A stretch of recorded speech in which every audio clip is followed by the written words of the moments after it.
राधे राधे मेरे प्यारे भाइयों बहनों माताओं व बंधुओं। आज मैं आपको अपनी वीडियो में सुनाने जा रही हूँ राधा अष्टमी व्रत कथा।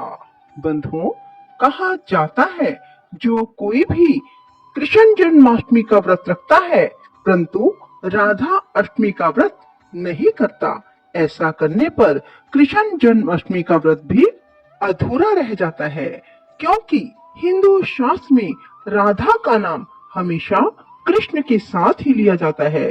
राधा भगवान श्री कृष्ण के बिना अधूरी मानी जाती है।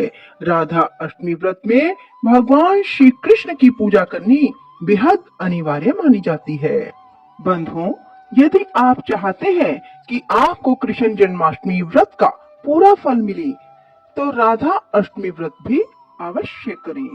बंधुओं, राधा अष्टमी भादो मास के शुक्ल पक्ष की अष्टमी तिथि को मनाई जाती है। यह ठीक कृष्ण जन्माष्टमी के 15 दिनों के बाद आती है। बंधुओं, इस बार राधा अष्टमी 4 सितंबर रविवार को मनाई जा रही है। जो कोई भी राधा अष्टमी व्रत को श्रद्धा के साथ करेंगे उनके ऊपर भगवान श्री कृष्ण का आशीर्वाद सदा बना रहेगा और उनके घर में मां लक्ष्मी का स्थायी वास रहेगा। इसलिए राधा अष्टमी व्रत अवश्य करें।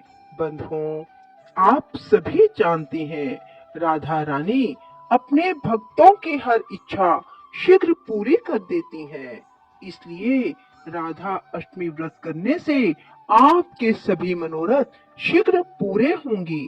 कथा को पूरी सुनने के बाद कमेंट बॉक्स में राधे राधे लिखना ना भूलें। बोलो राधा रानी की जय, श्री कृष्ण भगवान की जय।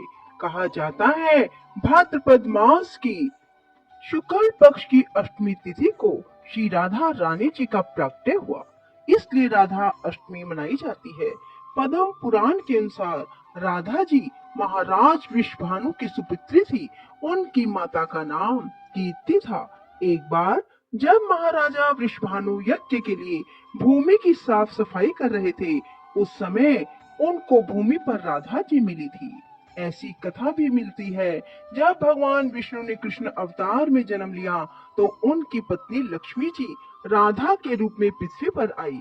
ब्रह्म वैवर्त पुराण के अनुसार राधा जी श्री कृष्ण की सखी थी और उनका विवाह रापान नाम के व्यक्ति के साथ संपन्न हुआ था। ऐसे भी उल्लेख है कि राधा जी अपने जन्म के समय ही वयस्क हो गई थी। हिंदू शास्त्रों के अनुसार माता राधा को शाप की वजह से पृथ्वी पर आकर भगवान श्री कृष्ण का वियोग सहना पड़ा था। हिंदू पुराण के अनुसार एक बार जब माता राधा स्वर्ग लोक से कहीं बाहर गई थी, उस वक्त श्री कृष्ण विरजा नाम की सखी के साथ विहार कर रहे थे। वापस आने पर दोनों को साथ देख राधा नाराज हो गई और विरजा का अपमान कर दिया। लज्जावश विरजा नदी बनकर बहने लगी। राधा के व्यवहार पर श्री कृष्ण के परम प्रिय मित्र सुदामा को बहुत गुस्सा आया। वह कान्हा का पक्ष लेते हुए राधा से क्रोधित होकर बात करने लगे। सुदामा का इस तरह का व्यवहार देखकर राधा और भी नाराज हो गई और उन्होंने सुदामा को दानव रूप में जन्म लेने का श्राप दे दिया। तब क्रोध में भरे हुए सुदामा ने भी बिना सोचे समझे राधा को मनुष्य योनि में जन्म लेने का श्राप दे दिया। राधा के श्राप की वजह से शंखचूड़ नामक दानव बने, जिनका वध बाद में भगवान शिव ने किया। वहीं सुदामा के दिए गए श्राप की वजह से राधा जी को भी मनुष्य के रूप में जन्म लेकर पृथ्वी पर आना पड़ा और भगवान श्री कृष्ण का वियोग सहना पड़ा। बोलो राधा रानी की जय हो, कृष्ण भगवान की जय हो।